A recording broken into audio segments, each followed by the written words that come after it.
Καλημέρα, καλημέρα. Σήμερα μαθαίνουμε ελληνικά στο Μουσείο της Selfie. Έλα μαζί μου να βγάλουμε πολλές φωτογραφίες. Πάμε!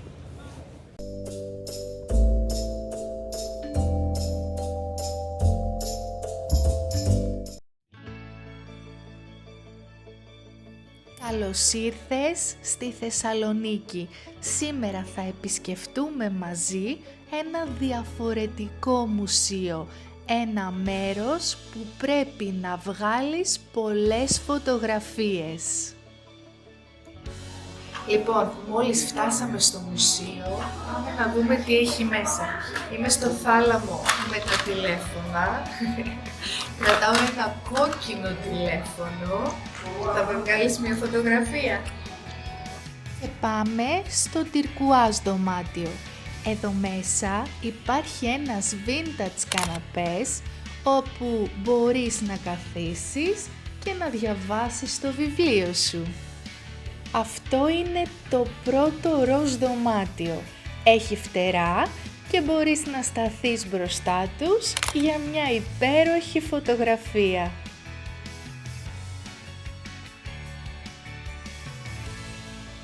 Εδώ είναι το δωμάτιο για τους τραγουδιστές. Μου πάει?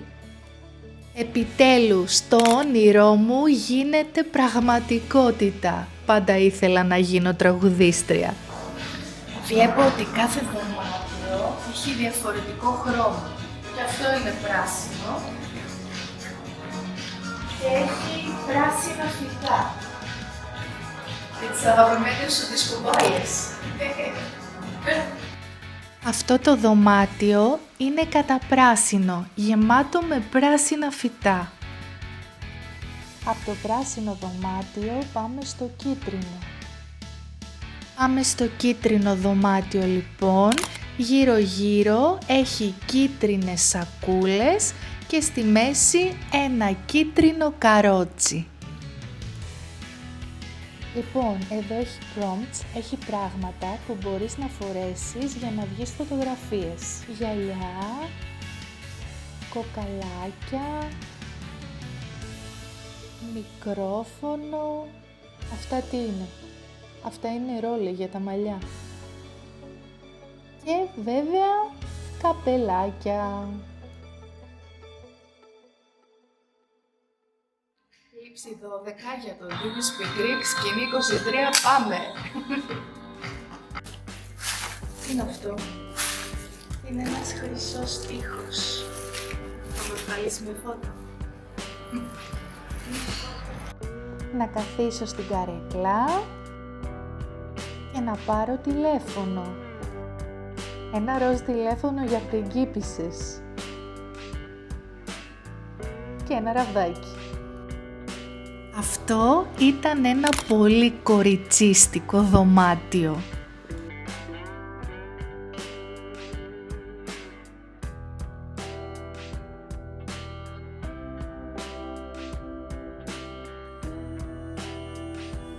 Αυτό είναι το μαύρο δωμάτιο με τα φώτα. Ένα μαύρο δωμάτιο με άσπρα φώτα. Νομίζω ότι μου πάει με τα μαύρα ρούχα που φοράω. Και πάμε στο κομμωτήριο. Έχει 3 καρέκλες, μία μπλε, μία κίτρινη και μία πορτοκαλί. Και έτσι χωράνε 3 πελάτισσες. Στη φωτογραφία κόβω τα μαλλιά μου με ένα τεράστιο ψαλίδι.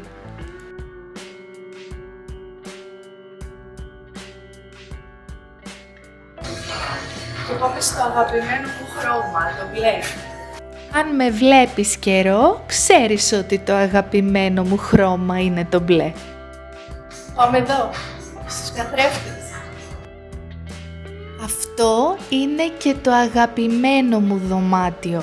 Έχει καθρέφτες γύρω-γύρω και έτσι δημιουργεί την αίσθηση ότι είσαι σε μεγάλο χώρο. Wow. Βλέπω τον εαυτό μου δεκάδες φορές.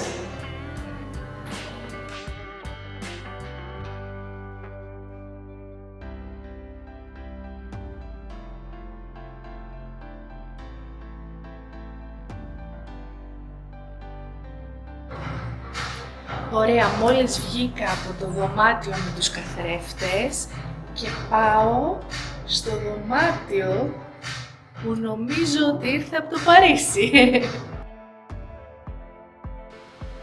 Αυτό το δωμάτιο αναπαριστά ένα καφέ στο Παρίσι.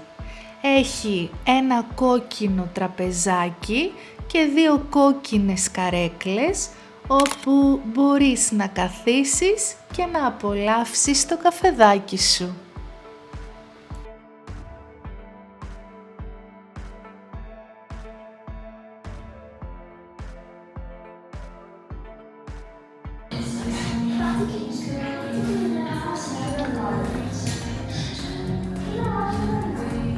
Είμαι ένοχη, είμαι αθώα.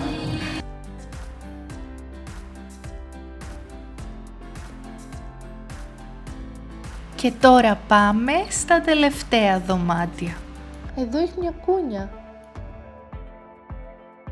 Πίσω από την κούνια υπάρχει ένας πράσινος τοίχος για να νιώθεις ότι είσαι στο δάσος.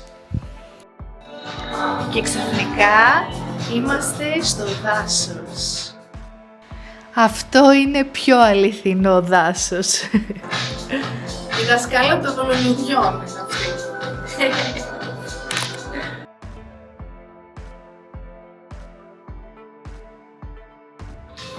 Λοιπόν, έλα να καθίσουμε στη καρέκλα. Αυτό τώρα μοιάζει με αυλή νομίζω. Έχει και φυτά εδώ γύρω μου, κάτω. Αυτό το μέρος μοιάζει με αυλή. Έχει μια καρέκλα και γύρω φυτά. Αυτό είναι το δωμάτιο του ζωγράφου. Θα γίνω και εγώ ζωγράφος για λίγο. Τώρα θα γίνω ζωγράφος. Κρατάω το πινέλο μου, έχω το καμβά μου και φοράω και το στεφάνι μου. Πάμε να ζωγραφίσουμε.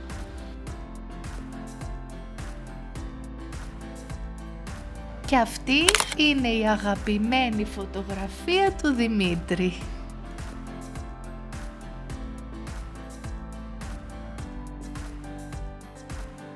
Έλα εδώ, γεμάτο σακούλες, αλλά η τέχνη είναι παντού. Γεια σου! Γεια! Το τελευταίο δωμάτιο ήταν ένας τοίχος γεμάτος φράουλες. Εσένα, ποιο ήταν το αγαπημένο σου δωμάτιο? Ποια ήταν η αγαπημένη σου φωτογραφία? Γράψε μου στα σχόλια. Κάνε like σε αυτό το βίντεο, εγγραφή στο κανάλι μου και εμείς τα λέμε στο επόμενο. Φιλάκια!